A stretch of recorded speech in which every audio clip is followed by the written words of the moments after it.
This is Anthony Pascal. And this is Lori Elster, and this is the All Access Star Trek podcast. Today we are going to finish our reviews of Star Trek Prodigy Season 2, which is wonderful and sad and beautiful and tragic all at the same time. Unless they make more of them, which we can still hope for. But we've got news first, and we'll start by talking about movies, TrekMovie and all. Because our friend Chris Pine, well, I like to think of him as my friend, has been talking. He gave an interview, and it's like he's talked about this before, but I have to say I do fully agree with him in his opinions, even if they're not the most business savvy opinions. But he said that, in his opinion, Paramount's mistake in trying to make another, I assume he's talking about another movie with his gang of people. Yeah. That they're trying to make a movie that will appeal to everybody. And he feels like, you know what? For the people who aren't interested in Star Trek, let's not try to make a movie for them. Let's try to make a movie for the people who are interested in Star Trek. Then it doesn't have to cost $8 gajillion and be full of as many crazy special effects as you need in a movie these days. And it can be more character-based and tell a smaller story. Or as he put it, you can have less shit exploding. He's absolutely right that getting the budget right is very important. Certainly when you start spending over $200 million on a movie, it becomes, as he points out, almost impossible to make the money back. It's dooming the movie for failure, essentially. If they keep on spending $200 million for this elusive $1 billion Star Trek movie, that's never going to happen. That they think masses of new people are going to come see. Right. Obviously, Paramount, there's times where they just said, we'll never get another fan, so let's make them really cheaply and just go after the fans. And they started making them too cheaply, that there is a sweet spot. It's not just the fans. I mean, those, many just kind of casual moviegoers who were just open to Star Trek went to the Abrams movies. It's not fair to say those are just for the hardcore fan. Like the hardcore fans went to see Nemesis, which made like 60 million. I mean, I forget what it was, but it was like terrible. But he's right. And it's as he's getting older, he's maturing. He's looking at this. There's an irony to this because in 2018, he and Chris Hemsworth, held out for more money and killed Paramount's first attempt to make a low budget Star Trek Kelvin movie. So was that going to be low budget? Lower budget, because at the time they were ratcheting the money up every movie, and then Paramount was broke and Beyond made like 370 or something, and they're like, you know what, we can't spend that much, so let's try to spend less across the board and not just on the cast. And he and Hemsworth were like, no, you said you were going to give us X and we want X. Yeah, I mean that's also Hollywood business. I like how Pine he's just being honest, he's about his frustrations with the movie, about the script and about the delays and about all of this kind of stuff. Because it is, they're going to see if all plans are, continue to happen. They're, roughly 10 years after their last movie, they're going to see a feature film, Star Trek feature film in theaters with a whole new cast. And They're going to be sitting there on the sidelines watching after going through multiple directors and writers and starts and stops. Yep. And, it's weighing on them, even though he, Peg did had this interview with Katie Sackhoff. He talked about how much he wants to do it again, how much he, loved it. He especially loved the last one because he got to co-write it. But that was my favorite of the three too. Whereas there's never been no indication that they've asked him to write again. I don't know why, actually. Yeah, I would agree. In the Katie Sackhoff interview, by the way, she talks about getting, sci-fi trifectas or hat tricks, and because she's in Battlestar Galactica and Star Wars, and she wants to do Star Trek too. She wants to add that to her list of things. Yeah. Because Peg's done Doctor Who, Star Wars, and Star Trek. So he feels like he's done the trifecta. I think she's great. She's great in Battlestar. I actually haven't seen Battlestar. The Ron Moore Battlestar? Any Battlestar. Yeah. I mean, the 70s one is classic, but if you watch it now, it is a little schlocky. I mean, the Ron Moore Battlestar is certainly of its time. It's a post 9/11, but it is some of the best TV, if not sci-fi TV, but just TV ever. Great acting. I think you'd love it. I think I would love it too. It's really a good show. Okay. There's another movie that we've been waiting for forever. For a very long time, which is the Star Trek Voyager documentary, To the Journey. I'm a backer. I was actually was going through some stuff on my desk and found my little pin that I got for being a day one backer. But they say it's almost done. We're going to get, I guess, a lot more information at Star Trek Las Vegas next week, but they're planning backer screenings for early November in a couple of cities, which will not be the final cut. And then they'll try to do a world premiere in 2025. They haven't released a footage or a trailer in 2 years, so I'm really hoping that happens in Vegas. And they said there are going to be about 2 hours of bonus features when the DVD and Blu-ray come out, which will be the final cut. They said by spring of next year.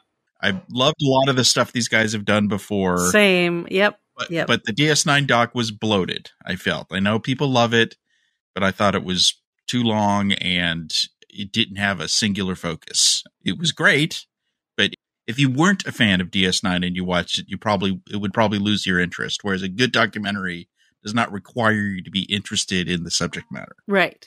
Agreed. But for Star Trek fans, I'm sure it'll be great, no matter what. Yeah, I mean, you know how I am about Voyager. And the Deep Space Nine one, I loved seeing it in the theater because there is that experience of being in a room full of people who appreciate it and are fans.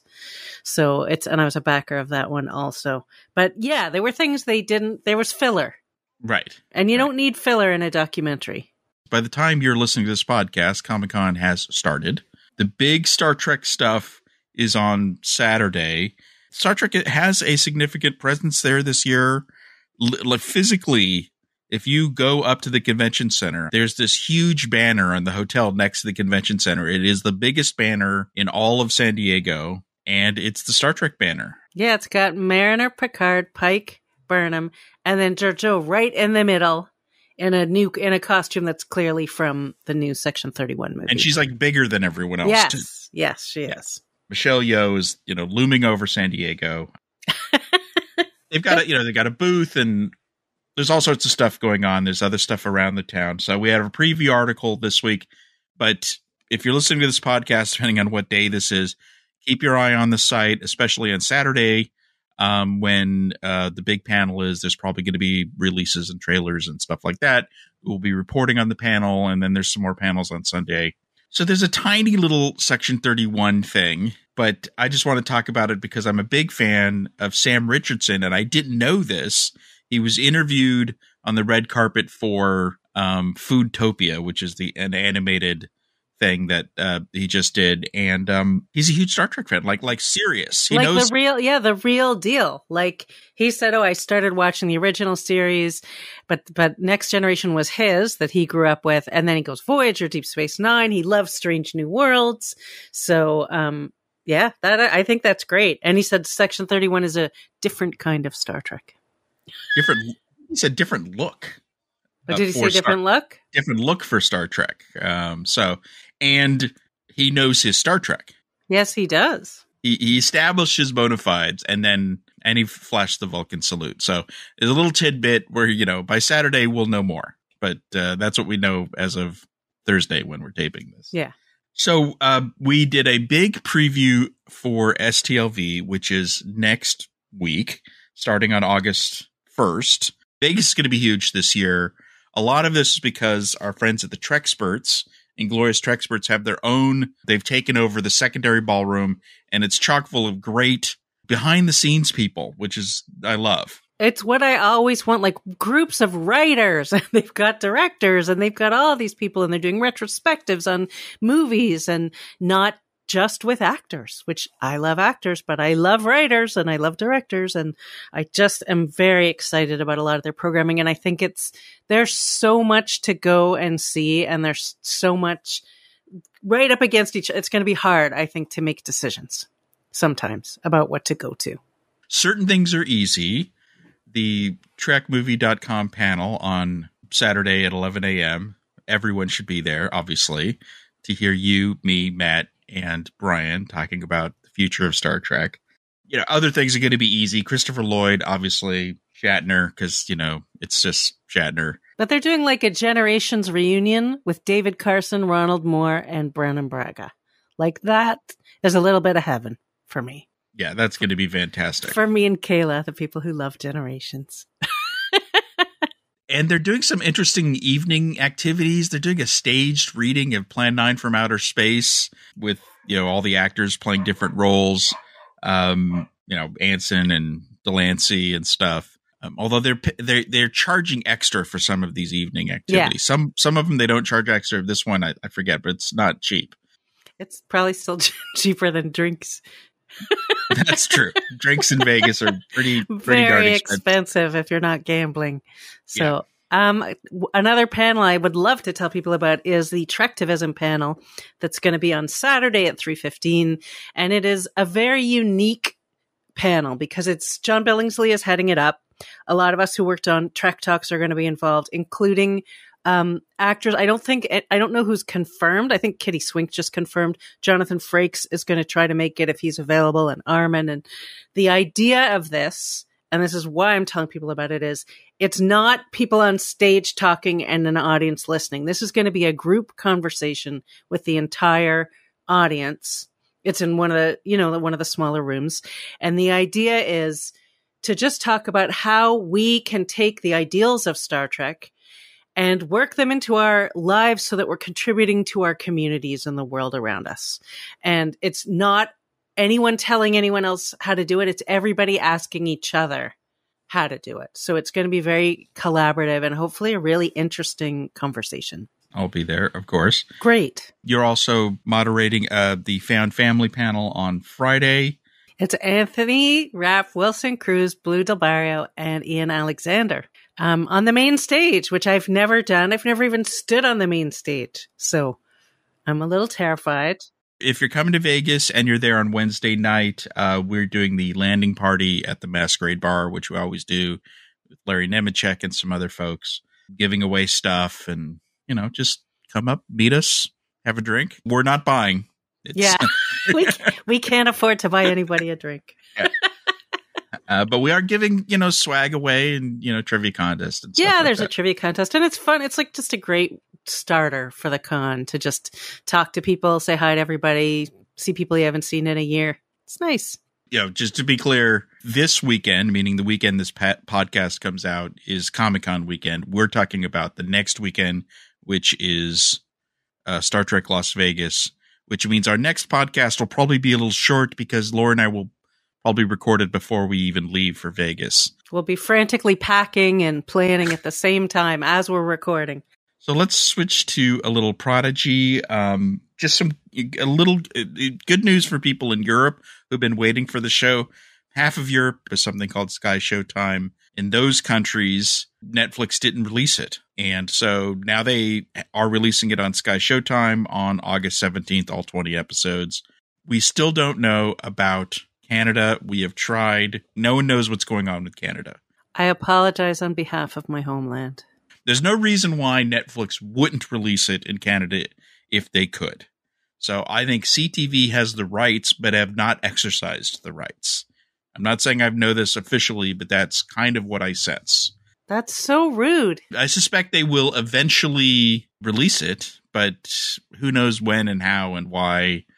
So I'm sorry, Canada's, we've been spoiling, not just us, but everyone. And you're watching from the sidelines unless you're using other means, which I believe many of them are, that we do not publicly advocate. Worst case scenario, it's going to be released on DVD and Blu-ray, right, by the end of the year, and digitally, I assume. But hopefully there is a streaming home or a broadcast home. Yeah, that is crazy. So before we start our review, we're going to play a little more of your interview with Will Wheaton, which was fun. I finally got to listen to the whole thing. And it's just a really good, fun interview. He's so enthusiastic. Not that that's news, but because he's been that way for a while, but it's great. I think we should play the section where you asked him about and this is, spoiler. We assume by now you've watched all of Prodigy. And if you haven't, stop listening right now. Well, we didn't run this last week because we were only covering up to episodes 15 last week. Right. So this goes all the way to the end. But he talks about Wesley's scenes with Beverly Crusher. Now, you also had a closure with Gates. Now, I assume you recorded on your own. I did. But I know you guys keep in touch. So Yeah. did you guys prep for that together, in any way, or talk about it afterwards, maybe? I had already recorded my half of that scene. And I saw Gates. I can't remember where we were. We were someplace together.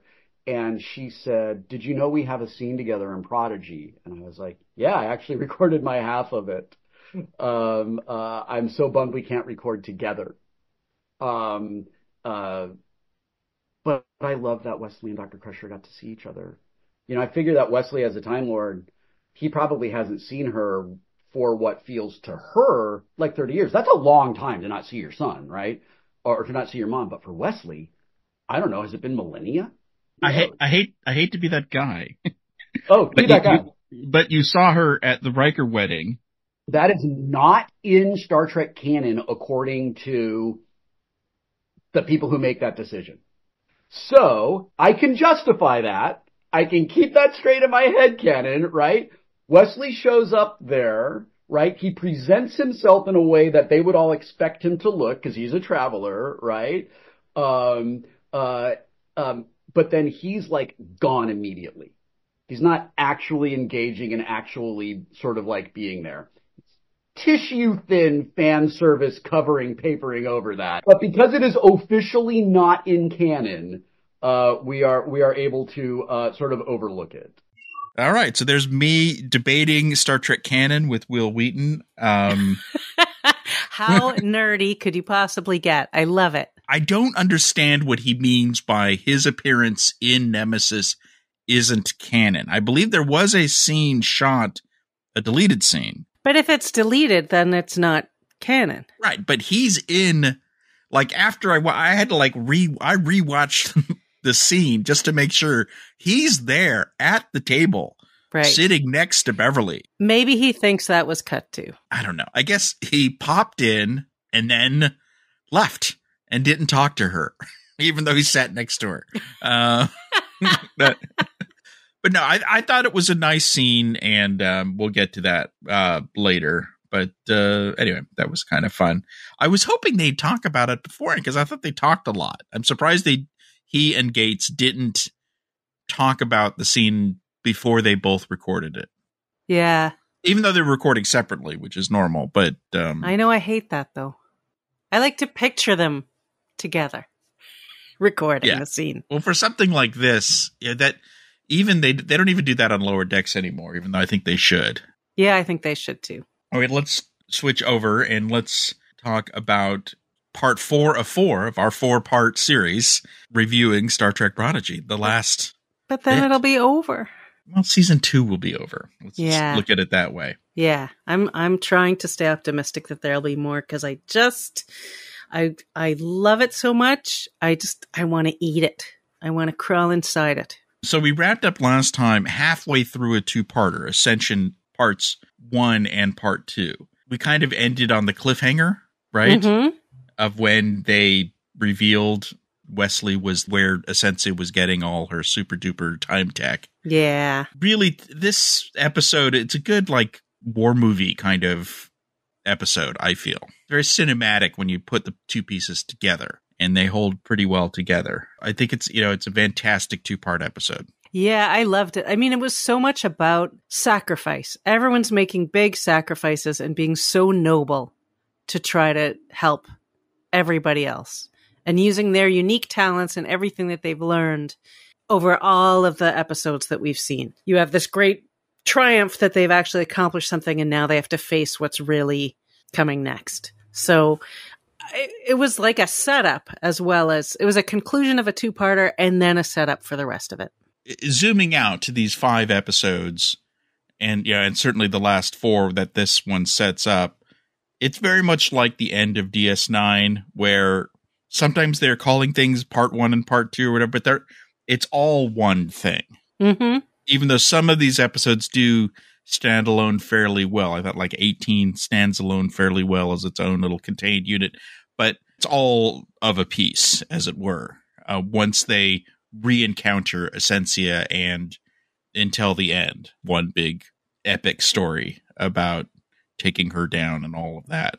And it holds fairly well together. So let's continue talking about Ascension Part 2. The big themes really resonated with me, but I thought there were so many great small little moments also. Like Jellicoe, who always has to deliver like the worst news ever, basically just has to say, sorry, you're all going to die. We can't help you. I'm really sorry. Like, at least he's sorry. But it's the worst news he's delivered yet. Yeah. There's more bad news coming from him later. But he's Mr. Bad News. He's the constantly. Bad news guy. He only had like one nice moment when he sees Chakotay for the first time. Yeah. But then like he immediately says, "Oh, and you all have to come home now." And I'm breaking up the crew, and right. Ronnie Cox is doing a great job being that guy. Someone has to be the heavy, and that's him. And that's a lucky guy. That's him. I also thought there was a great little moment with Majel when they are trying to figure out like the odds of them. I forget what it was specifically, maybe of Zero being able to do what they need to do. But Michelle declines to answer the question about the odds for the purposes of morale, which I thought was such a funny twist on Spock, who is the famous odds quoter. Like Which is annoying. You never want someone to say you've got a 2% chance, right? Right. But it's like these little moments that are great, that they work fine for new fans who've never seen it, but they have extra resonance for the rest of us. That episode in particular was full of little tiny bits of lore.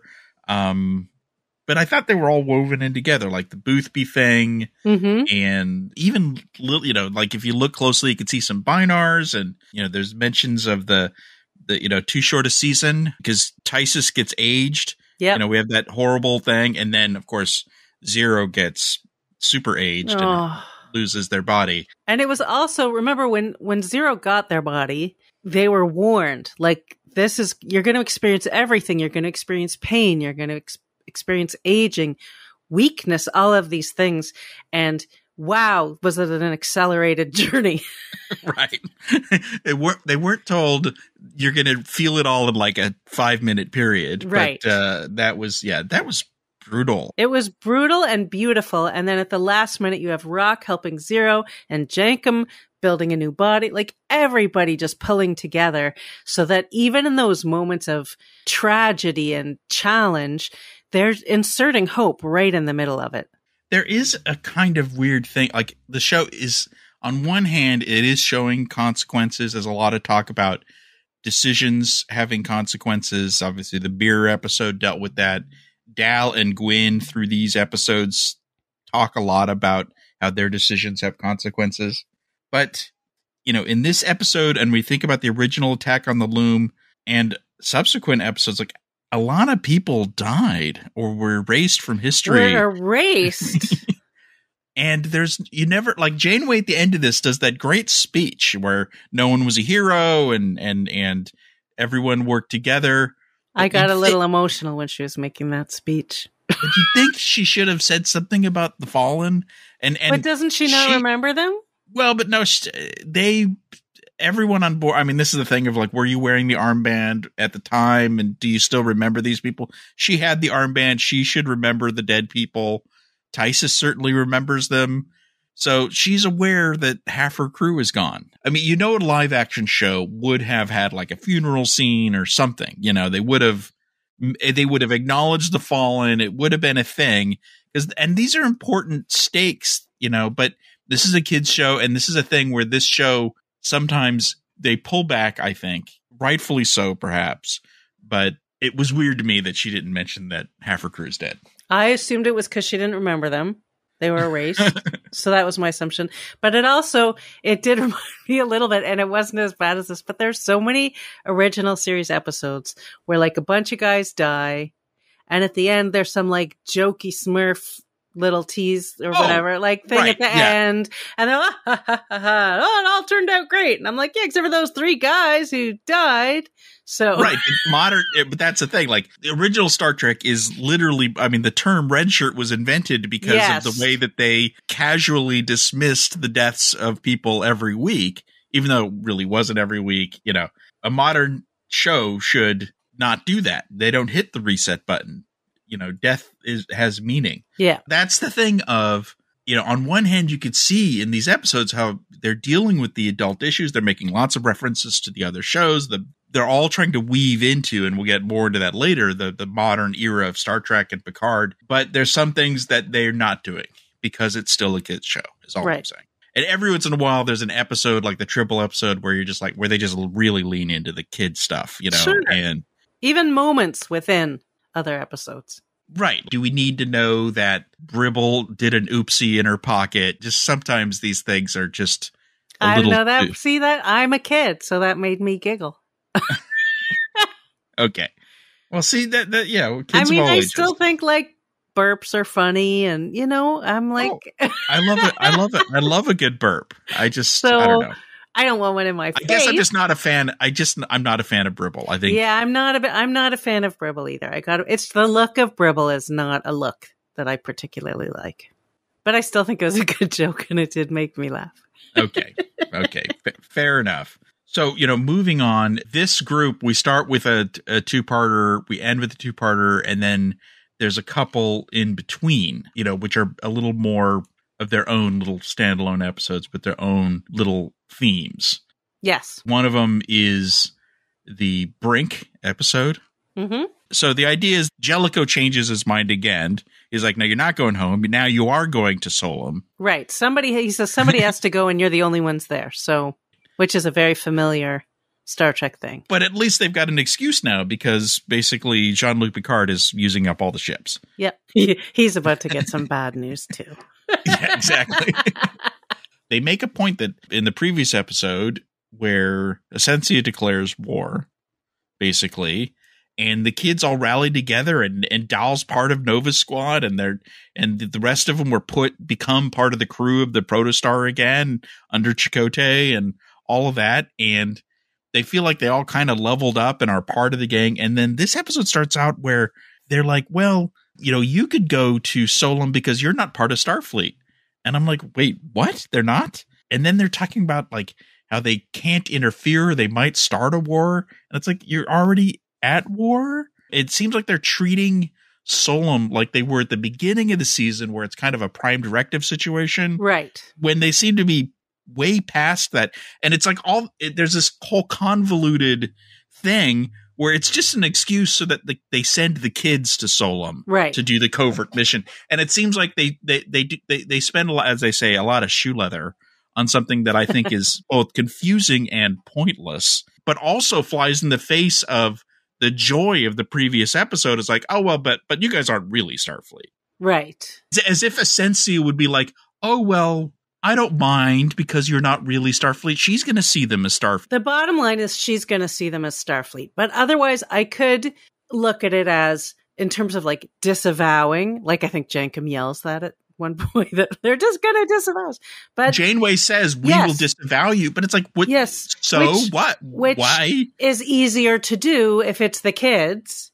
And obviously they can't disavow. If it's like Tysus, they can't do that.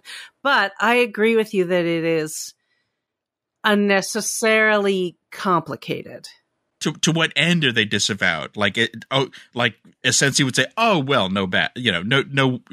We see immediately in the next episode that she doesn't care about that. She sees them as Starfleet, and she uses them. And she considers them at war. I do think that the Prime Directive gets confusing in a lot of the Star Trek shows. Yeah. Like they spend a lot of exposition on this one thing, and they spend a lot of exposition explaining the cloaking thing. And they had jokes about it, the cloaking dome, and it works in certain situations. It doesn't work in other situations. But this whole episode also relies on this other piece of tech, this site-to-site transporter. And they don't really explain the limitations of that. But at the end, it's very strange when Dal throws it at Wesley and Iltheron and says 2 to beam out. And it's like, why not 6 to beam out? Like what? Right. What's it's so there are a couple of issues. First of all, I have this issue with every Star Trek series because they often will be in a group and say 2 to beam up, and somehow they know which 2. So, like, I've seen that. I've seen it on Lower Decks. I've seen it on other shows, Next Gen, whatever. But I didn't understand why they didn't just beam everybody out. And it didn't make sense to me that it was, they didn't know they were going to find Wesley, but they didn't say there was a limit on how many people it could beam out. It's very much like Data at the end of Nemesis. And, when he uses the site-to-site transporter, it only could work for one person. He gives it to Picard. He sacrifices himself. So when Gwyn asks Dal to produce the site-to-site transporter, you had no idea she was making an emotional sacrifice until only 2 of them beamed out. But you're still confused by that. Right. I made up my own headcanon for it, which is that it couldn't do them. It had been calibrated for a certain number of people, so it couldn't do them all, including Wesley, and that they remembered that they're supposed to stay together. I guess, but none of that happened on screen. So I made it all up, and I do always wonder how it knows which 2. But it was also, especially because the 2 that were beamed out were the only 2 that didn't have Starfleet badges. Right. But I did think that it was still a beautiful moment. It reminded me that I love the little communication between them because it reminded me of one of my favorite moments in a totally offbeat Next Gen episode, I think called Allegiance, where Picard gives Riker a gesture with his eyes, who gives Data a gesture with his eyes, and they have these aliens, and they trap these aliens on the bridge just by exchanging glances with each other. And it reminded me a little bit of that they've gotten to the point that they can communicate and understand what the other one is thinking and wants them to do. There's some good character stuff in this. Gwyn makes the decision to split them up, and this is Gwyn's mission, because we're kind of heading towards the arc, as we've been talking about all season, how Gwyn is growing into a leadership position. She's really tested in this one. Yeah, there are good character beats. Still, though, I think this is one of my least favorite episodes of the season, because I think they don't know how to deal with the tone of the episode. This is supposed to be a Mission Impossible episode, but there's all these weird slapstick comedy moments.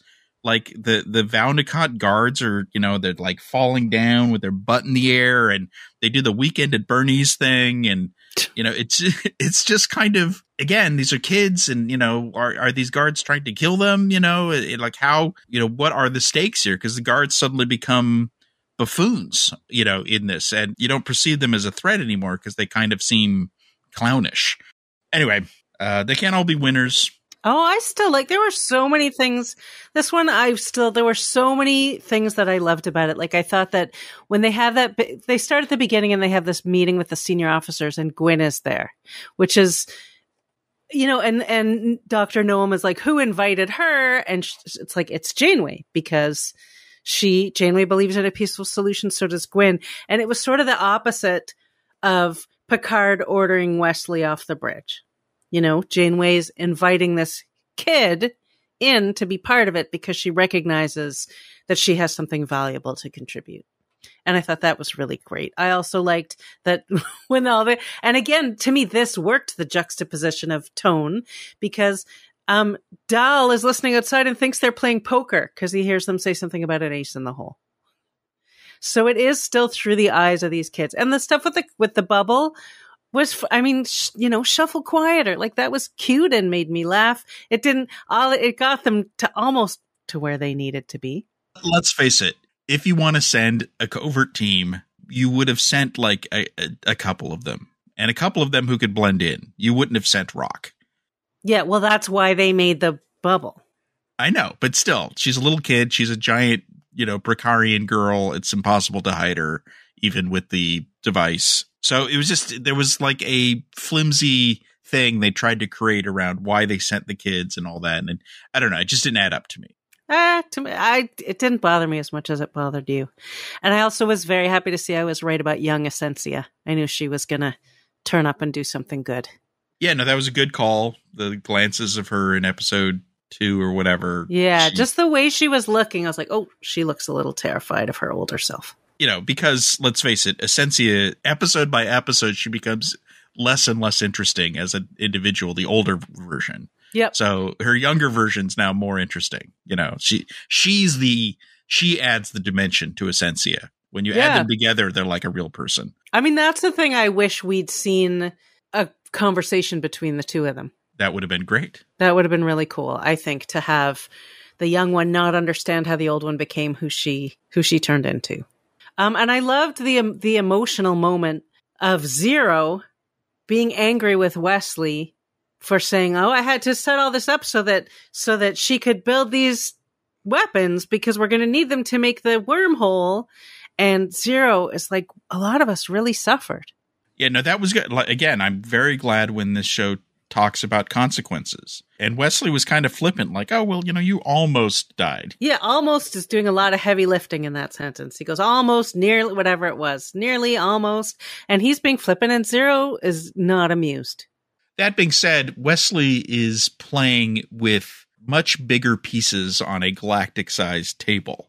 Mm-hmm. And switching metaphors, a few eggs are going to get broken in his, you know, timey-wimey omelet. Yep. You know, the episode when they met Wesley, he was willing to sacrifice Michelle, and possibly rightfully so, because he was right. As soon as they brought her in, the loom attacked. Yep. And the only reason they survived is because Janeway attacked, and she lost half her crew. Yep. There are prices to be paid. Yes. For these things. Now, I didn't dislike this is all grading on a curve. Season 2, fantastic. But sometimes a few things just take me out of an episode, and this one did. Whereas the next one, the kind of the heist movie, Prison Break episode, I loved. Touch of Grey. I feel like because a lot of the episodes have been character focused on, you know, the different kids. I feel like this one, they're like, let's have the adults get a win, as it were. Even though the kids play a big part of it, they have the Doctor, Chakotay, and Janeway, and Wesley go on a little mission. Yeah. To save the kids. And it starts, you know, it's almost like an old trope. Janeway's like she's tired and she wants to retire. Right. You know, she's had enough. And Chakotay's like, gotta bring her back out of retirement. It's got all those kind of cliches, but in a fun way, I felt. Yes, I agree. It was a very fun way. And I liked Wesley having to be reminded, like, you were also a Starfleet officer.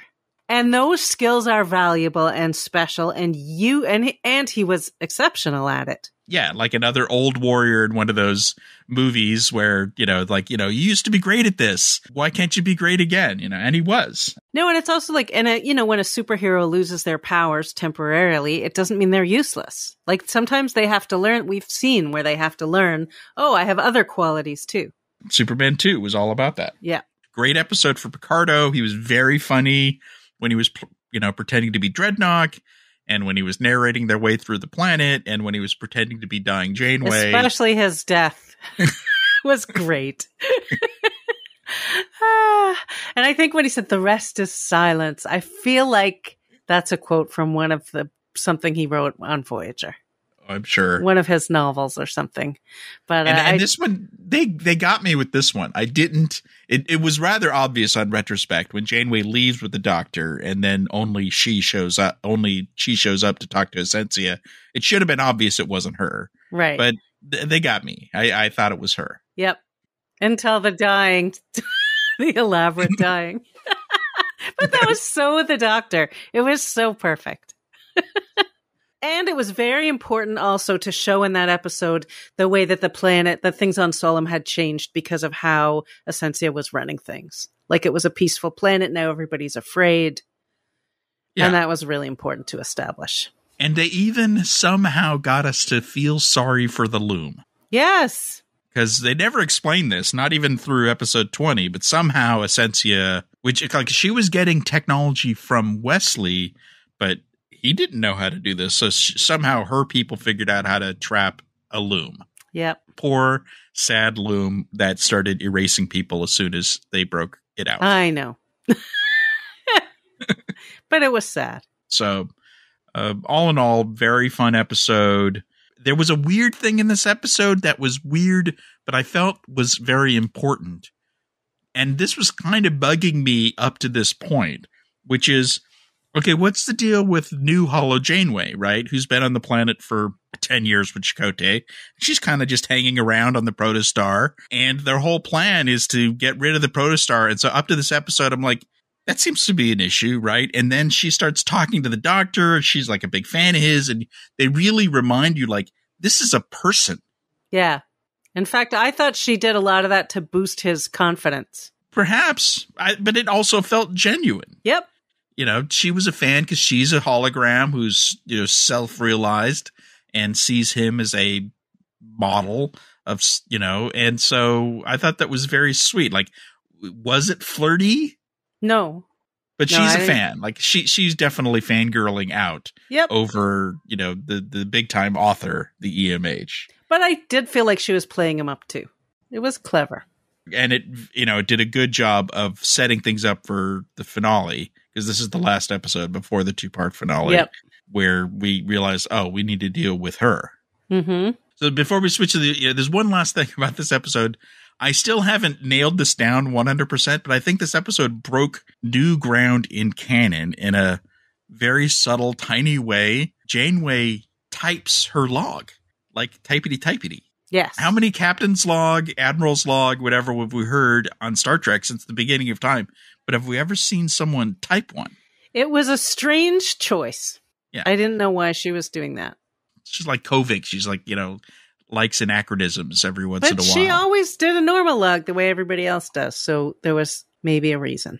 And we'll have to ask Aaron what it is. Yes, this is on our list of, what's up with that, Aaron? Yeah, Aaron, we have a big list. Well, the other weird thing that I definitely want to ask him about is, so this one, you know, because this is all part of this nostalgia this episode was playing into, is it starts off with Chakotay coming into her office to remind her that it was the anniversary of her taking command of the Voyager, and he brought her Voyager badge. And I thought, well, that's sweet, except she already had it, right? Because we saw it in, you know, episode 5. Right. Like, was he re-gifting her own badge that she already had? No, that's Did he tacky. have another one made, or did she not have the original and now he had the original? Or, I don't know. Well, you know what it reminds me of? It's on Strange New Worlds. They have this whole thing where M'Benga brings Spock the Vulcan lyre and says, you know, here's this thing for you to play. But in earlier episodes, it's actually hanging on the wall in Spock's quarters. Here's this thing that you have. That is actually in your apartment. So, you know, sometimes things happen. People forget. It's okay. But that was Indeed. Like, I remember on Stranger Worlds going, wait a minute, I've seen that.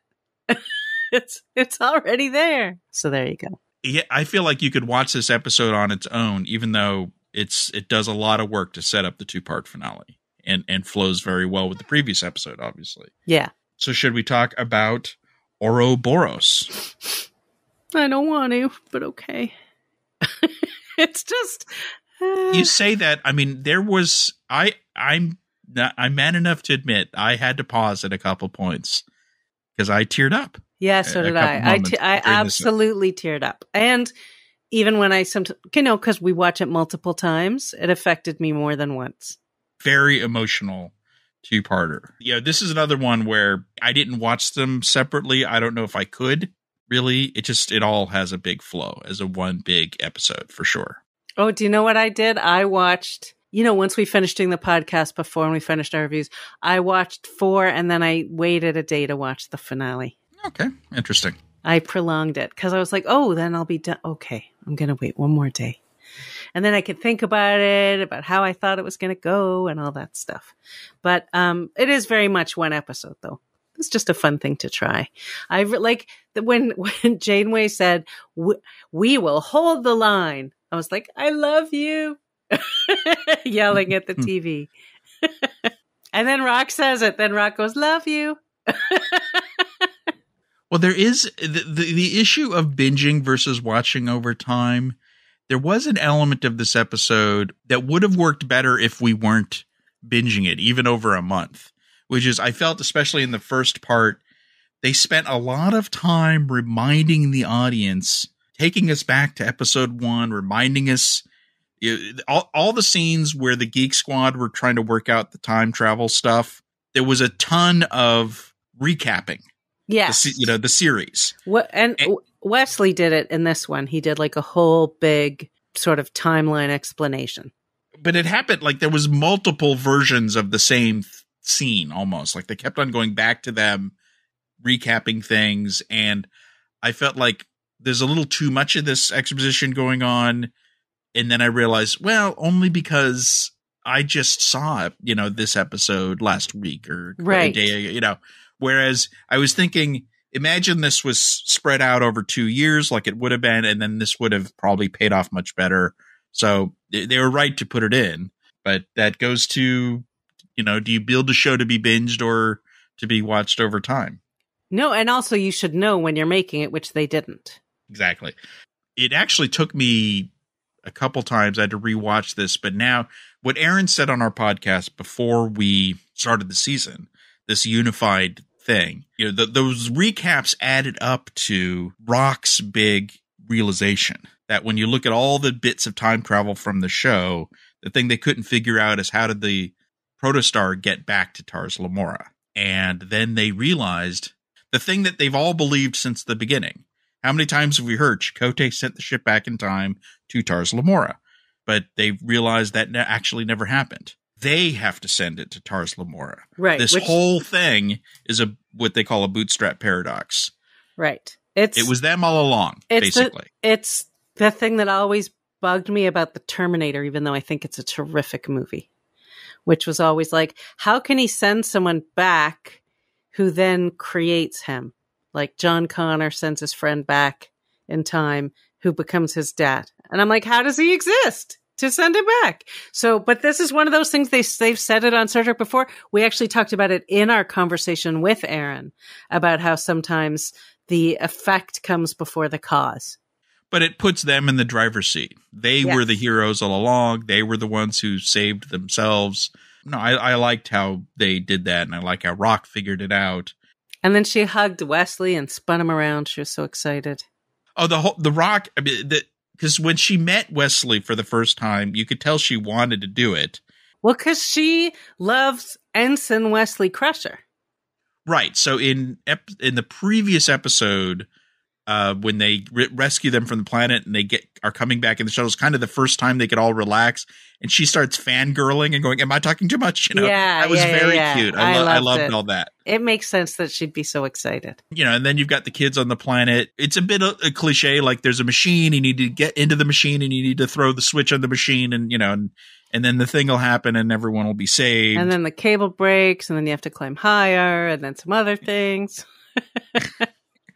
And then the Voyager is sweeping the path. This is another one of those things where I would have liked a little line of dialogue to explain why, because earlier on, one of these Vaundicott ships, like they couldn't touch it.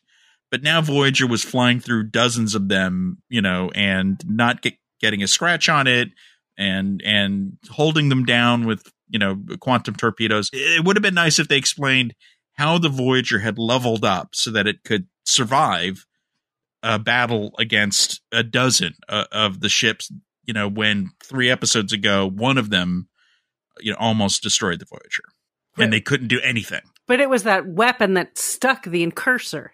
No, but even before that, they had the energy draining weapon and all the drones, and nothing they fired at it did a thing. Right, but the energy draining weapon was done and the incursor was done. So they were back to just the drones. I guess. I don't know. It just seemed a little too easy. But the Voyager wasn't really the focus of the episode. It was on the kids on the planet. So right. You couldn't spend too much time like, how's the Voyager doing? But they had to give them something to do. Yeah. And they were, because we could see that the slowly but surely evil ships were actually like almost at Earth. You could see Starfleet headquarters briefly raising the stakes because everyone has to have their hero moment. Janeway had hero moments for sure. So many. Both Janeways.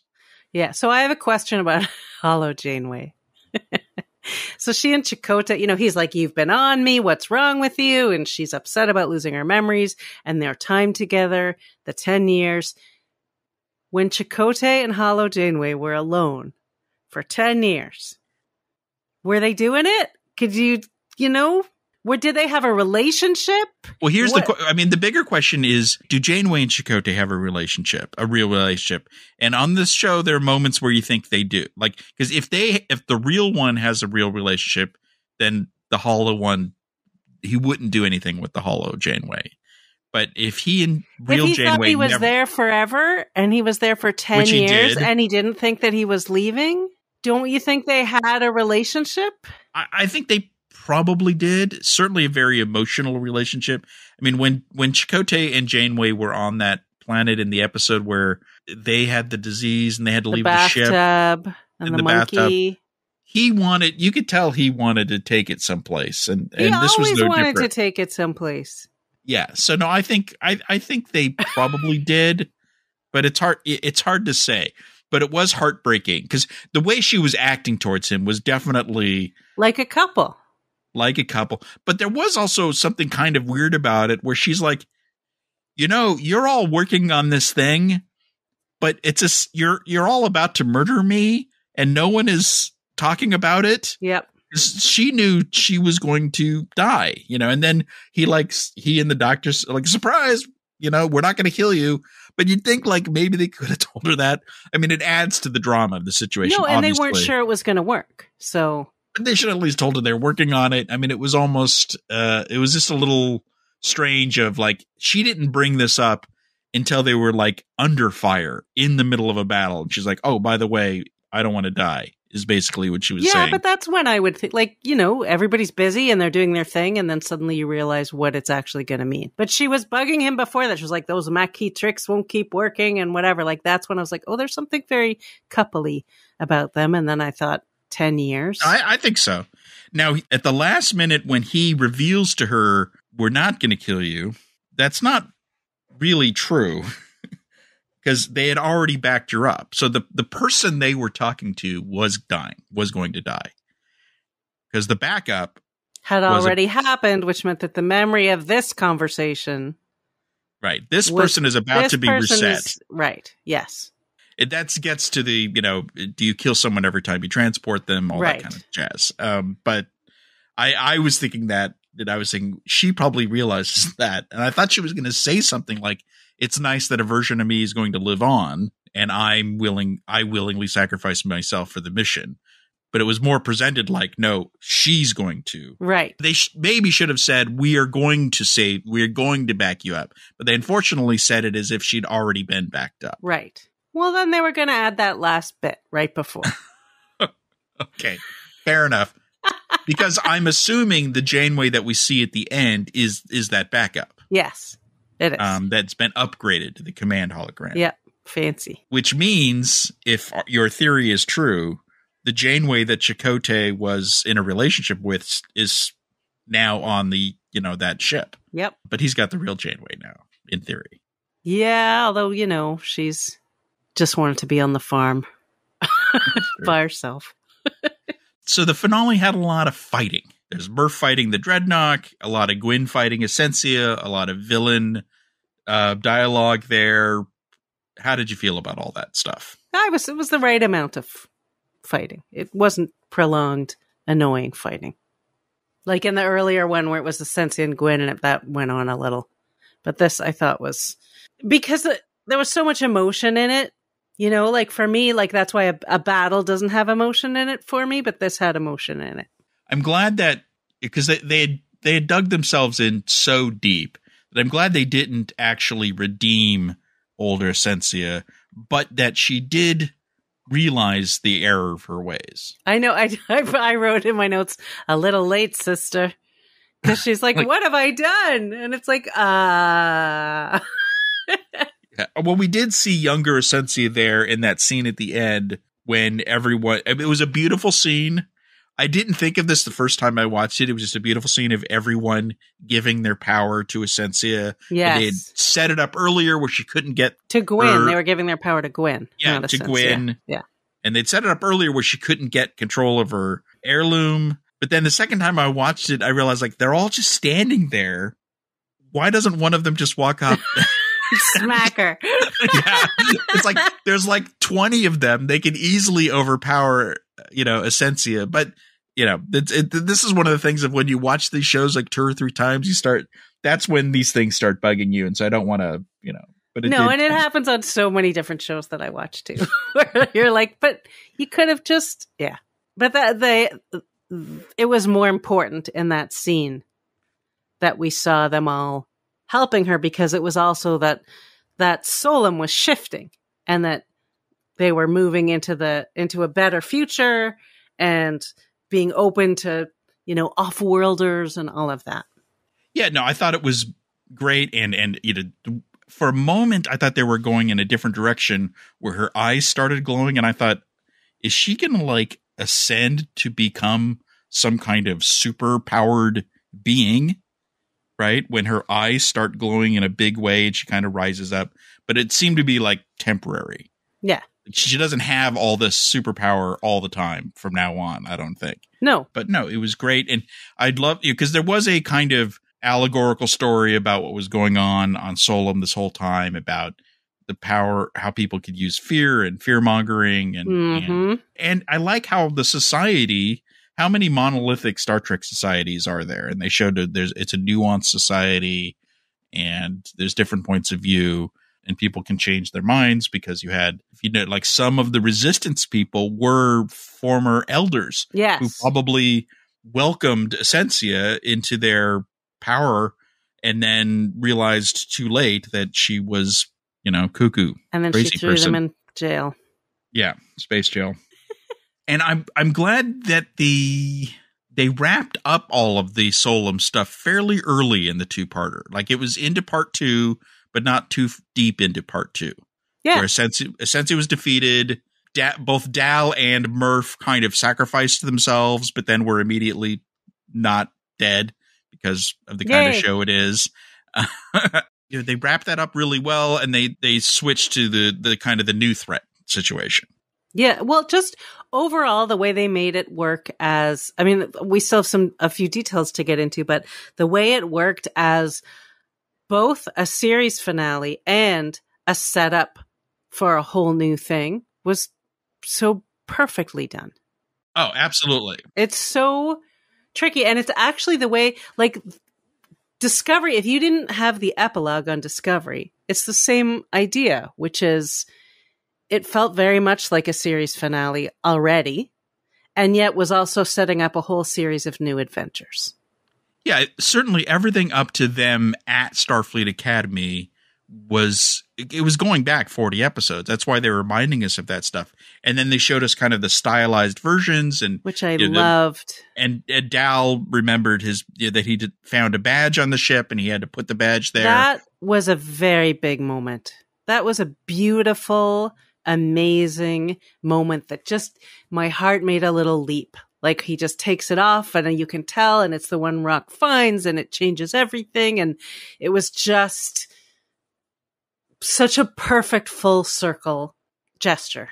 That absolutely was series finale-esque. It certainly was wrapping up the first 40 episodes. Yes. As, all of that stuff, and beautifully done. We had a few little nice moments afterwards. Say Chakotay gets the Voyager, Janeway gets to retire, Wesley gets to talk to his mom. Yay. And meet his little baby brother, who's like, "Hi, what's your name?"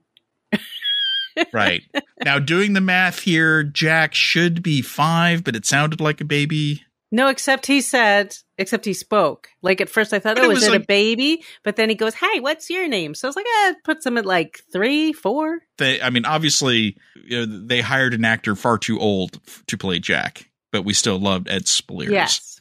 Because he should have been in his early 20s, because this is 15 years before season 3 of Picard. But if you notice, there's a very subtle thing. If you notice, she's in London, and she was hard to get in touch with earlier. So she's come back to Earth. She's in London. The reason being is that she's there to put him, as she said, in English boarding schools, which is why he has the accent. The accent. So, they think of everything. They really do. Oh, no, they really do. Yeah. So many callbacks to earlier parts of the show. Even Jankum saying that he's royalty again. Right. Yeah. Stuff like that. These wonderful little moments. in a way, they could have ended roughly here, but then, as you said, they give us about 10 minutes to set up the next season. Which is so well done. And a great way of connecting to the other shows that have happened and making sure that we know it's all taking place in the same universe. And even thematically connecting, because I thought like when Chakotay shows up on a shuttle and says, you know, Starfleet Command's trying to reach you, Janeway. And she's like, well, I don't want to talk to anybody. I'm retired. It reminded me of Pike in the first episode of Strange New Worlds. Like someone had to come get him because he's not answering the phone. Hey, exactly. And it was, directly tied into Picard, into Children of Mars. Yes. And they had been dropping hints. I still think they should have shown us the A500 androids. They were mentioned, but we should have, they're trying to make the case that Starfleet has become dependent on these androids. I think that there was an opportunity here to maybe have some of them on the Voyager or something like that. It's too much. I think it's too much. It's like, this was the right amount for me. Yeah. Fair enough. I wouldn't have needed that. And it just would have introduced another complicated element that would need to be explained or covered somehow, and almost takes it like now you've got holograms and Android, I'd be like, we're good. Okay. The Hagemans said they were playing at the adult table, and they were, and that certainly at the end, they were making the kids officially adults, right? Because they all became ensigns. They got pips. They went from pre-academy to post-academy. They're just skipping the academy. They got pipped. It's fine. Getting pipped is great. I thought it was really important that Janeway was so angry about losing Starfleet's mission. It's the same thing that made Picard resign. Yeah. Right? And that's when he says, he's like, oh yeah, Picard didn't take it well either. But she's got the same thing because she says, we have to help those in need. We're supposed to explore. This is awful. And I love that she was saying that because she's speaking for all of us. Yeah. Whereas but Jellicoe's being realistic. It's like, we don't have a fleet. So, or, he said a weird thing, like, we don't have enough comm badges. Yes, we can't make enough comm badges for everybody. Don't you have replicators or, I don't understand. That seemed like a weird It was detail. An odd thing. Yeah. But you get the point. Like, they are low on resources. We've run out of uniforms. Yeah. Yeah. It all ties well together, but it all worked perfectly for this show. Many people who watch the show probably haven't watched Picard and don't know how this is all tied together. Right. It's a nice layer for us, but it's really just a good way to set the kids up for a whole new series of adventures. It's right there. It was so perfectly done. Like, it made me so ready to go and watch more. And Wesley made he said, the thing that you guys are going to do. Yeah, it hasn't happened yet. He's almost like, that's season 3. Yeah. Yeah. Your big thing is season 2. I wouldn't even use almost. I would say he's telling them that's season 3. Or the movie, if they ever get to a movie. It was all set up like the end of season 1, right? Where they are brought to a hangar by Janeway. They're shown the Protostar prototype. But they changed the prototype. So I guess, it was more angular looking and shinier, and they added a chair. So, they had so telegraphed. It was no surprise at the end that Dal didn't take the chair. Oh yeah, no, that was being set up the whole time. But I thought it was done beautifully well. Mm-hmm. He gets to sit next to Gwyn. He could even hold her hand. He's obviously deeply in love with her. There's the moment when Jankum looks at the wormhole and says, "Isn't that a beautiful sight?" And he's looking at Gwyn, going, "Oh yeah." And there are like these moments of Gwyn and Dal watching Chakotay and Janeway, like even the way that I was going to say the shot, it is still the shot. And just the way it's set up is like that they're echoes of each other. Still, I'm glad they made hologram Janeway into technically the commander, because they are still kids. Yeah, and I was like, they're just sending these kids by themselves. Yeah. They're the beacon of hope. Okay. Yeah. I'm glad Majel is with them. Yeah. He would have sent a real officer with them, but he's out of badges. So yes, they ran out of badges, so they couldn't send anybody. Although they made the kids new uniforms. Yeah, they got that going for them. Where are they going? What's their mission? They left that all. Well, they said they're supposed to seek out basically new life, and help those who need it. So they are carrying on the original mission Right. that and is find now on allies hold. and- Yes. Yeah. Yes. That is their mission, which is a great setup. And there we go. It was the perfect ending for the show, whereas, it's a perfect series finale, a perfect setup for something else. It all tied together wonderfully. I did cry at least twice watching the finale. Same. I'll probably cry again when I watch it again. Yeah. I mean, I had the same reaction every time I watch it. The emotions are strong each time. And Chakotay's going to have his own adventures. He's got the Voyager, Sure. And who knows? I guess Janeway's probably flying a desk in this new reality. I hope she has a remote work from home option the way that I do now, so that she can be on her farm. I mean, if she's going to be at a desk and they have, transporters and stuff, there's no reason she has to leave her farm. Fair enough. I hate to say this, but that's it. Right? Yeah, that's it. That's all we got to say about just a big Prodigy. Thank you to everybody involved with this magnificent show.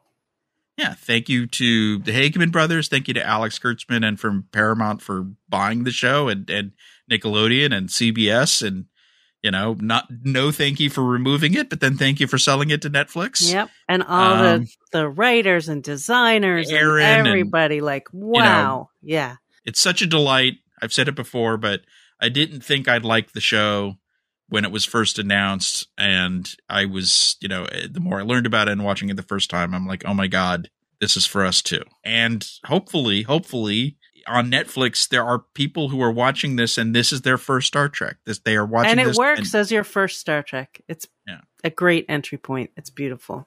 And I really hope that the new Paramount Global starts licensing the classic shows back to Netflix so that people watch the show on Netflix and then like, you know what?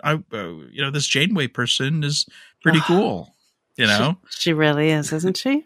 Yeah. Let's watch that. I hear she's on another show. Yeah. Oh, she's and so the guy glorious. with the tattoo is on that show too, and that doctor dude. Yeah. Or, they will find Star Trek on their own, Google is your friend. Yeah, it's out there. Yeah. Which was the plan from the beginning for this show. And I think that hopefully that's happening. It should happen. They couldn't have done a better job on this show. Yep, agree. We'll talk more about it in the future. We'll definitely have Aaron on to nitpick him and ask him questions. And maybe we'll open it up to the audience to submit questions for Aaron. Oh, that's a great idea. Start thinking about questions, listeners. Yeah. And when at some point we'll have Will Wheaton on and talk to him about this along with other things. We'll have guests. We'll be talking about this show there is for a someone long time. You're going to be talking to soon. Know. I'm so excited. Should we say who our surprised guest will be next week? Well, I think it's easy week? To guess. So, but I'm scheduled to talk to Kate Mulgrew. Yes. Oh, Captain, my Captain. So we'll have some of that audio next week's episode. Okay, so let's do our bits of the week really quickly. I'm just going to do a quick Twitter X recommendation, a wonderful follow. The account is called Art of Star Trek or Art of Trek. And it does what it says on the tin. It's classic stuff, but it's a lot of funny stuff. Yeah. You'll get a kick out of it. Art of Star Trek. It's a fun one. And I just have 2 quick book recommendations. Nothing new, but sometimes I'm slow to catch up. But I finally tracked down, actually at Trek Long Island, I bought a copy of Mosaic by Jerry Taylor for $5, which I'd been looking for a while.